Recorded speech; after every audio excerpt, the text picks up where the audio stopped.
Now to the political story that everybody has been buzzing about today. The prominent Hillary Clinton fundraiser and big-time Democrat who came out for John McCain.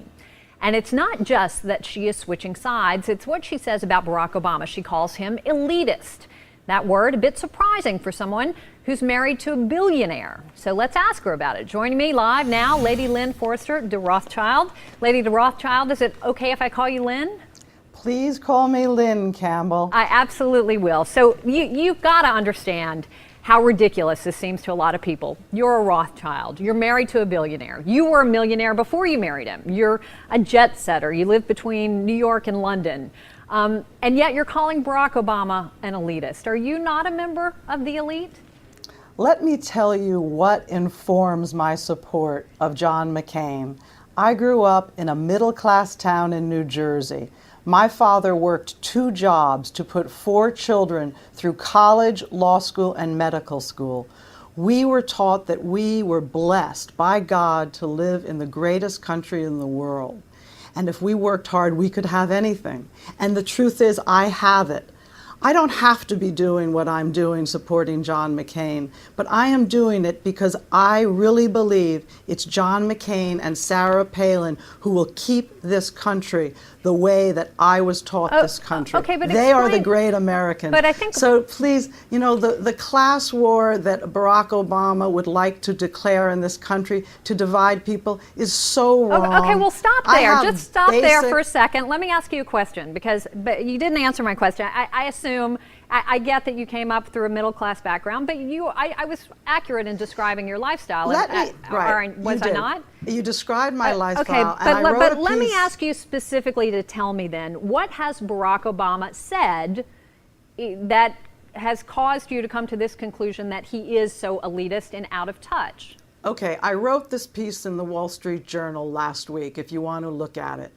What I said is that the Democratic Party has a very bad history with the likes of Adlai Stevenson and people who think they are grander than the rest of us.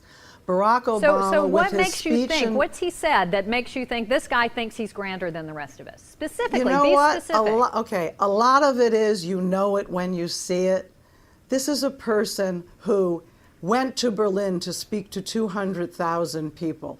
This is a person who made speeches about how he is the one that the world has been waiting for.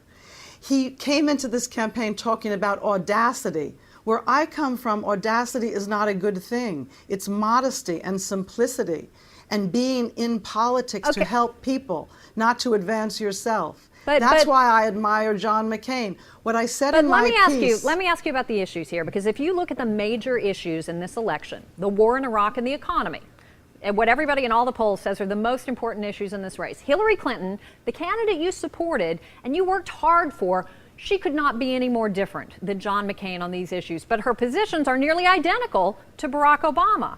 So it sounds like the issues aren't important to you, aren't what you're voting for. You're voting on personality, right? Campbell, no, you are so wrong. First of all, Hillary Clinton is not in this race. So let's talk about John McCain and Barack Obama. But the whole point of you being here, Lynn, let's be honest, is that you were one of Hillary Clinton's biggest supporters and biggest fundraisers. So you making a switch is what's making news. Anybody else making a switch wouldn't make news. So I'm trying to get at Obama, who are identical on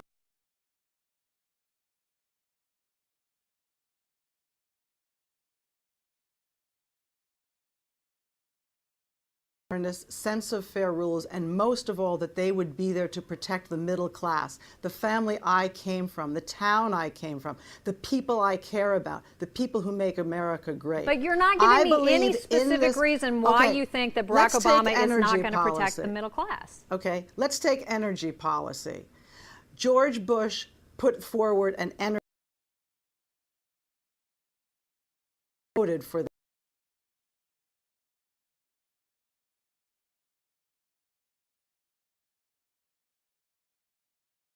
corporate hands, okay? Let's look at earmarks. Let's look at the way Barack Obama went to the Senate and earmarked over $830 million to special interests, including the bridge to nowhere, including $1 million to the employer of his wife, okay?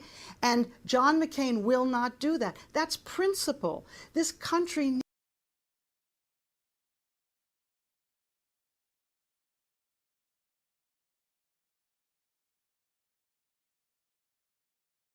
Didn't get the nomination, this is your way of getting even. You know what, Campbell? Barack Obama went and he called the people who have guns and cling to their religion bitter. The people out, who are the rednecks or whoever are bitter. If bitter is the easiest way for you to rationalize that I truly, with all my heart, believe that John McCain will be a great president, then call me bitter. But it doesn't really advance the dialogue, all right, Campbell. Sorry. Well, thank you for being here, Lynn Forester de Rothschild. Appreciate your time tonight. Thank you. We are going Nice to switch.